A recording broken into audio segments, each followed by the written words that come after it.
Our real estate market is fluctuating right now. Can we say that? Can we agree that it's a little bit all over the map? And a lot of people are confused. They don't know if it's the right time to buy, the wrong time to buy. Are they going to get a good deal? Are they paying way too much? All of that is going on right now. And when you add to that everything else that's going on in the world, political environment, interest rates, insurance going through the roof, insurance not being available, it is a quickly changing real estate market. So what happens when all of that's going on? Well, the opportunists, the investors, they start creeping out. They start creeping out from the woodwork looking for the deals. Now, is that a bad thing? No, it's not a bad thing. It really isn't. You know, we are the land of opportunity here in the US. So no, nothing wrong with that. But with those seasoned investors coming out of the woodwork, we also always get the people that are newly minted. They just took a course. And they are ready to go out and buy their first piece of real estate. And most of the time they're looking for a foreclosure.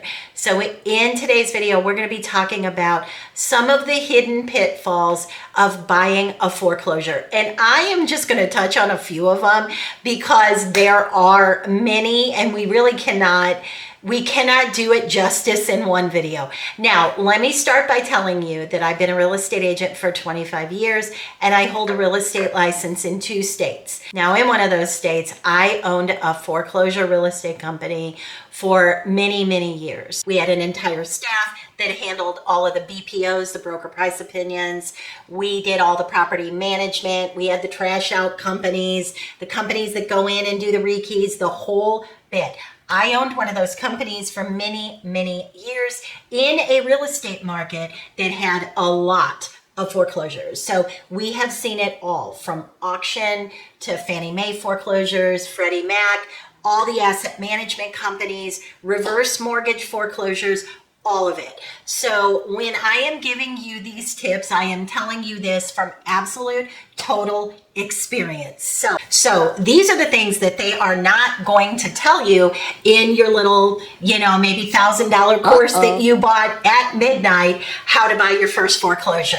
Now, I'm not saying that you can't be successful with it because you can, but you have to go into this not being a motivated buyer. You have to make sure that you are looking for the right property and that you don't fall into the quicksand of what these problems are. So I'm going to give you 3 today to be aware of. All right, number 1, warranty deeds. So what do I mean by that? When you close on a property, and you're always going to close at a title company. If you're not closing at a title company, you can do that virtually. But if a deal is not closing at a title company, you don't have a deal. So you're going to get a form, some form of a warranty deed when you close.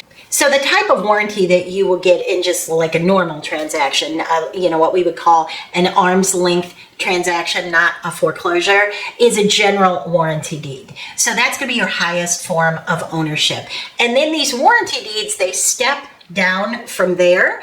And it is very common in most foreclosures to get what's called a special warranty deed. So that's going to warrant the deed for a specific amount of time. On a special warranty deed, not a whole lot to worry about. But when you're getting into the quit claim deeds, when you're getting into deeds that you are taking with clouds on title, so you see that a lot of times in the auction. So there are many different auction.com. I'll list a few here for you, but there's a few different places that you can go to buy a foreclosure online. And one of your biggest clues is going to be if they say, don't go to the door, people live there. Well, guess what? You're going to take that probably with significant clouds on the title that you have to clear. They're not going to clear those for you. So what could that be? Well, number 1, that could be occupancy. You could have to evict people, which is not that easy to do. You could have to do evictions. On top of that, there could be HOA liens. There could be tax liens. There could be mechanics liens. All kinds of clouds on title that you are going to have to clear. Now, who's going to clear those? An attorney. and you're going to have to pay that attorney. So you might think you're getting this great deal when you buy at auction, and maybe you are not. The other thing you have to be aware of at auction is that many times they have a 5 or a 6% fee that they put on top of whatever the sale is, and you're going to have to pay that. All right, number 2, value. This is one that I cannot stress enough.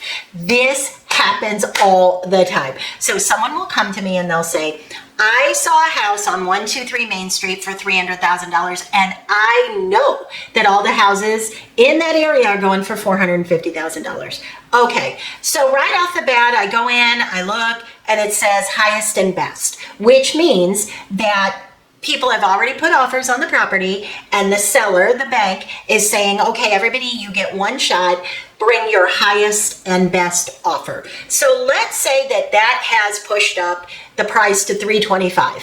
Let's say you want to offer $325 and you think this is a great deal because it's so far below value.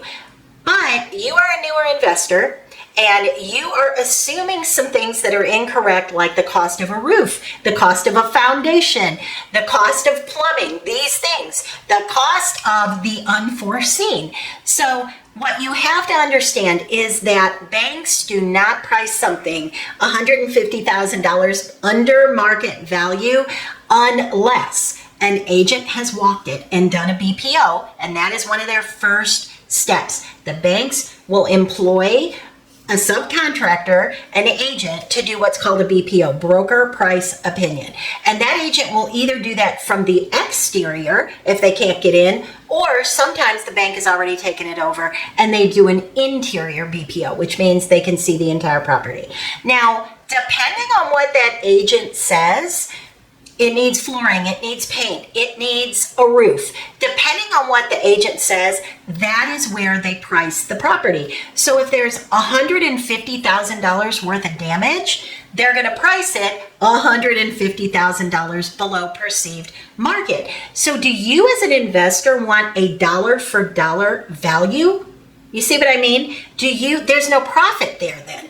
Even if you're a buyer and you're going to occupy the property, do you want a dollar for dollar value? And do you have the extra $150,000 to fix up a property?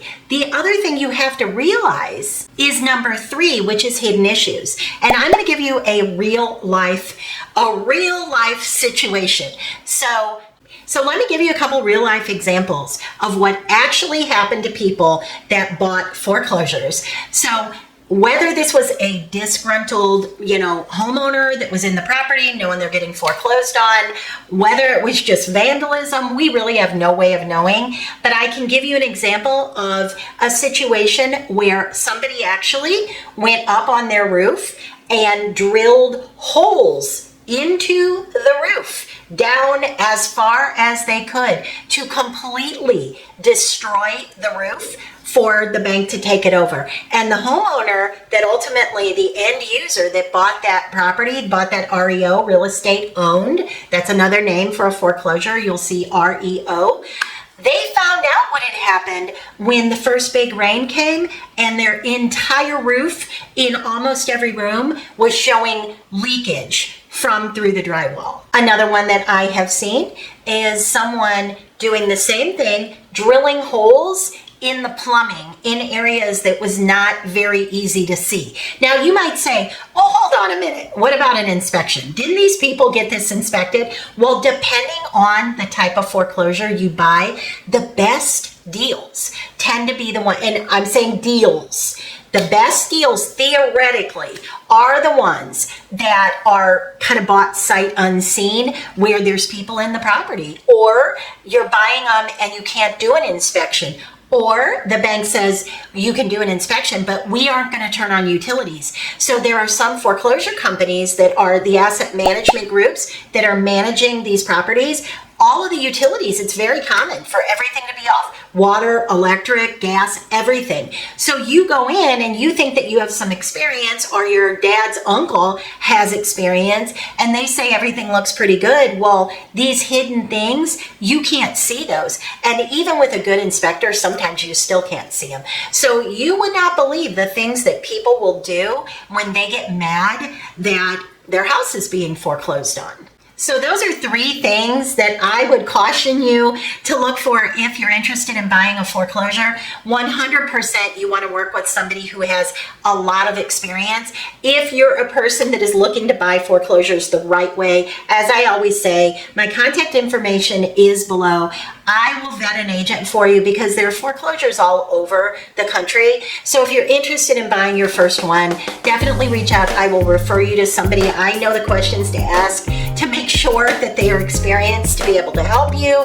We do that as a free service for you. So anyway, I hope this helped. If you want more videos like this, helping you understand how to buy a foreclosure, because I know that's super popular now, I'm happy to put it all out there for you. See you in the next one.